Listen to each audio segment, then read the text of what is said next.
I meet who allow me to get to know them. Now I see this trait as a gift from God. In the words of Jay-Z, whatever God give me, I'm cool. And for the record, following up doesn't always mean meeting people face to face. It could be a text when their child graduates from college.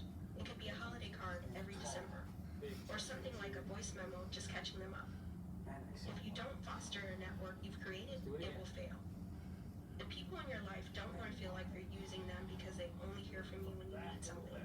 None of us likes to be dealing with people like that, so don't be one of those people. I keep in touch with people that I met on my first job. I have spent holidays with former clients who have become friends. It takes work to stay in touch, but I believe real relationships will require that of you.